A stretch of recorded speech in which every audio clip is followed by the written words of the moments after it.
जरी जाता आनंदीला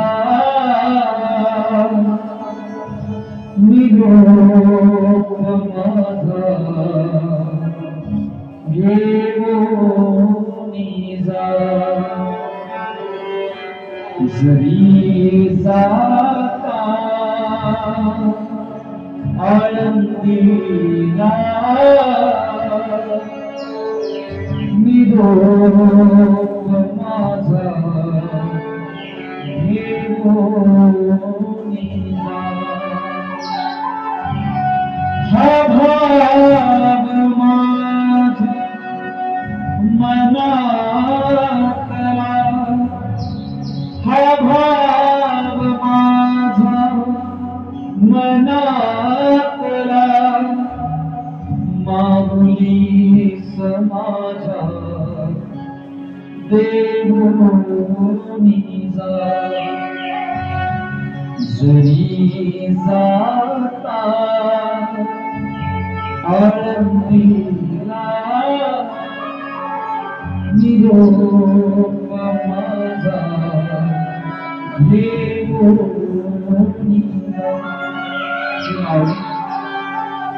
मी नाही आलो आनंदीला,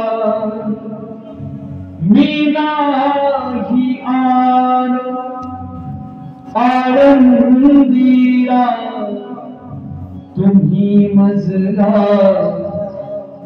समजून घ्या. हा देह पडला धरणीवरी, हातात माझा ज्ञानेश्वरी. जरी जाता आनंदीला निरोप माझा घेऊन जा.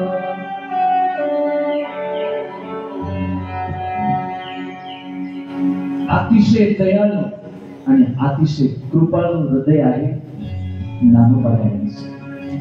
अतिशय दयाळू आणि अतिशय कृपाळू हृदय आहे.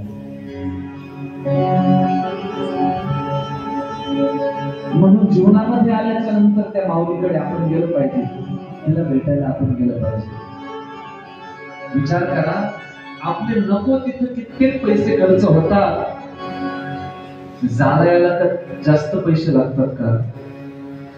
सगळी सुविधा आहे, रेल्वे आहे, ट्रॅव्हल्स आहे आनंदीला जायला.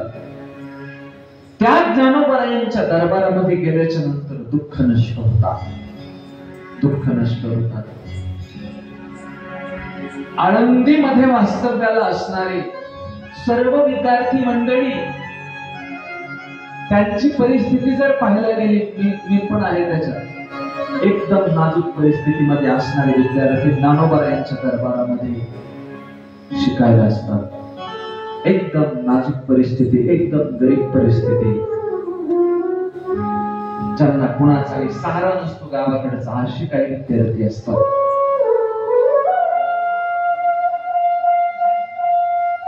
पण आश्चर्य या गोष्टीचं वाटतं, महाराज तिथे गेल्याच्या नंतर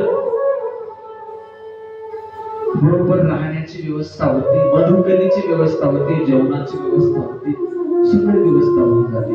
हे सर्व करणारा जर कोण असेल तिथे गेल्याच्या नंतर, ते म्हणजे माऊली ज्ञानोबा आहे. माऊली ज्ञानोबा आहे, ते सर्व करतात तिथे गेल्याच्या नंतर. कित्येक दुःखाचे डोंगर माझ्या ज्ञानोबारायांनी सहन केले,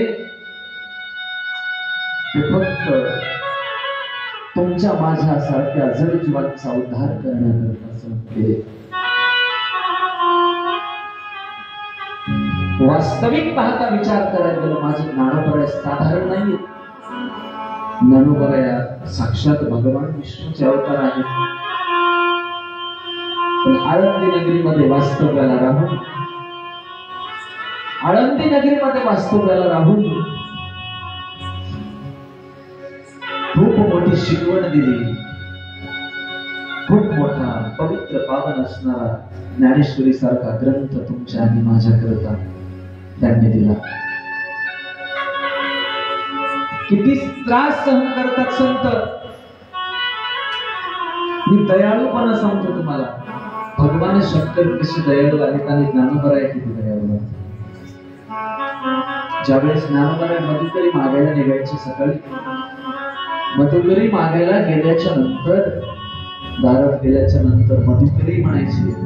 मधुकरी म्हटल्याच्या नंतर कोणी मधुकरी द्यायचं, कोणी देत नव्हतं. कोणी त्या पात्रामध्ये चिखल टाकायचं, शेण टाकायचं त्या पात्रामध्ये. मधुकरी देत नव्हतं. एवढा त्रास ज्ञानोबरायांनी सहन केला. एवढा त्रास त्यांनी त्रास सहन केला. पण आमच्या सारख्या विद्यार्थ्यांना मात्र त्यांच्या दरबारात त्यांनी थोडा पण त्रास होऊ दिला नाही. थोडा पण त्रास होऊ दिला नाही. मधुकरीची व्यवस्था, जेवणाची व्यवस्था सगळी ज्ञानोबरायांच्या कृपेने आळंदीमध्ये गेल्याच्या नंतर होती. सगळी व्यवस्था होती.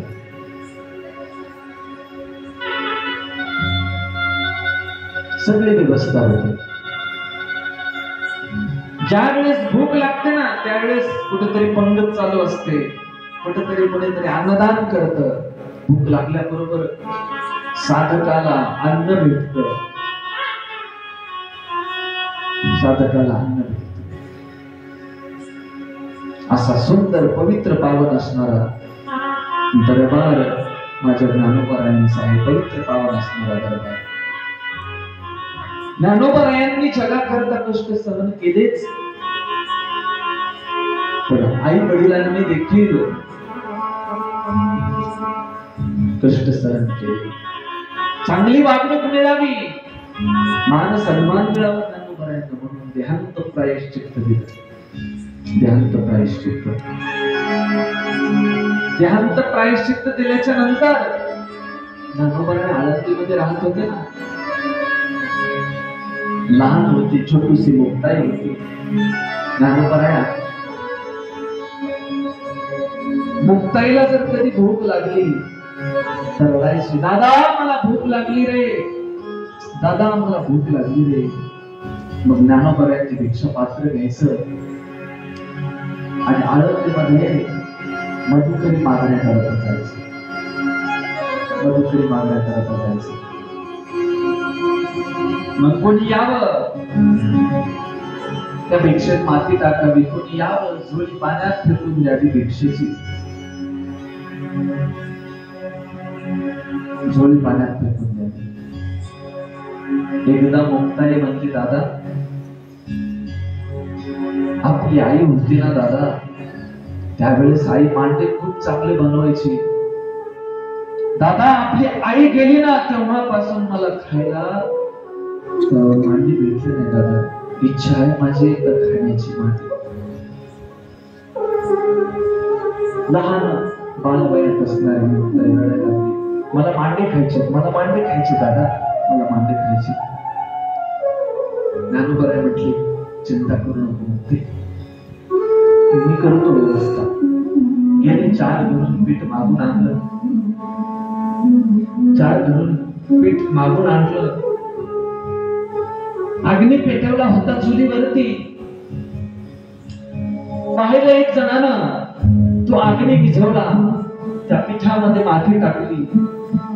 अग्नी विझवला, पिठामध्ये माती टाकली, अग्नी विझवला.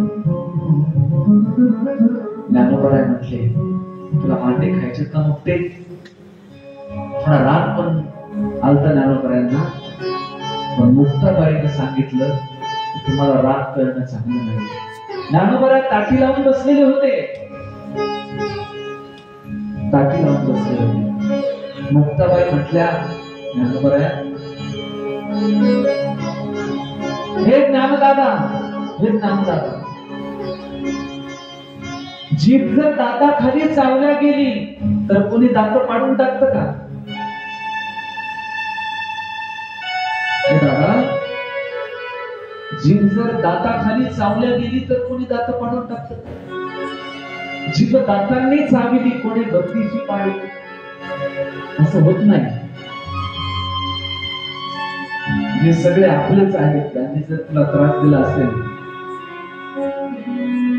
ज्याप्रमाणे दातानं जिभेला त्रास दिल्याच्या नंतर दाताला आपण काहीच करत नाही, अगदी त्याप्रमाणे समाजाकडून आपल्याला त्रास झाला तरी आपण त्यांना काय करायचं नाही. उघडा उघड. नंतर स्वतःच्या पाठीवरती मांडे भाजले, स्वतःच्या पाठीवरती मांडे भाजले. एवढी मोठी अद्भुत शक्ती ज्ञानोबरायांची पाठ नव्यासारखी लाल झाली होती, त्याच्यावरती मांडे भाजले. त्याच्यात माती टाकणारे त्या पिठामध्ये खिडकीतून वाकून पाहायला लागले, आश्चर्यचकित झाले. अरे बापरे, म्हणू पाठ तव्यासारखी लाल झाली, त्याच्यावर मांडे भाजले. शक्ती आहे ज्ञानोबरायांची, अद्भुत शक्ती आहे, अद्भुत शक्ती आहे. दगड असणारा, कितीही दगडातला दगड असू द्या, त्या दरबारात गेल्याच्या नंतर आणि त्या दरबारात जाऊन जर आपली झोळी आपण पसरली तर कितीही दगडातल्या दगड माणसाला ज्ञानाची प्राप्ती होती.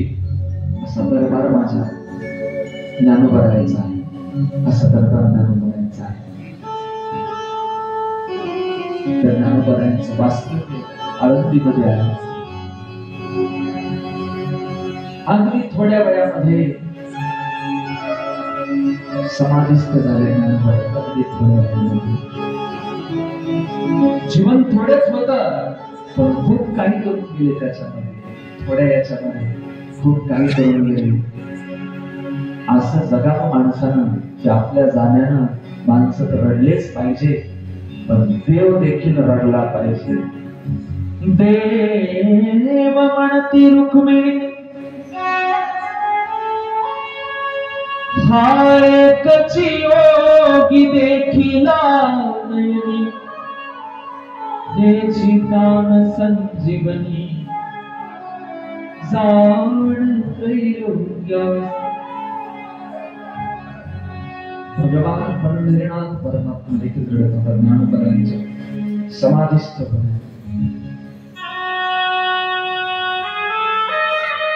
असा दरबार माझ्या ज्ञानोबरायांचा आहे, असं जीवन माझ्या ज्ञानोबरायांचं होतं. दोन दरबार असे आहेत, एक संताचा आणि एक भगवंताचा, की त्या दरबारामध्ये गेल्याच्या नंतर माणसाचं काम 100% होत असते, 100% होत असते. चंद्राच्या जीवनात दुःख प्राप्त झालं, सगळीकडे फिरला, पण कोणी मदत करायला तयार नव्हतं. चंद्राची साधू संतांकडे गेला, साधू संतांनी मार्ग दाखवला. साधू संत म्हटले, जा महादेवाच्या दरबारामध्ये आराधना कर शंकराची, तुझे संपूर्ण दुःख नष्ट होईल. आराधना कर शंकराची. चंद्र आला प्रभास क्षेत्रामध्ये. प्रभास क्षेत्र एक ठिकाण आहे गुजरात मध्ये, समुद्राच्या किनाऱ्यावरती प्रभास क्षेत्र नावाचं. जर आपण कधी गेलो सोमनाथाच्या दर्शनाला तर ते आपल्याला पाहायला मिळेल प्रभास क्षेत्र.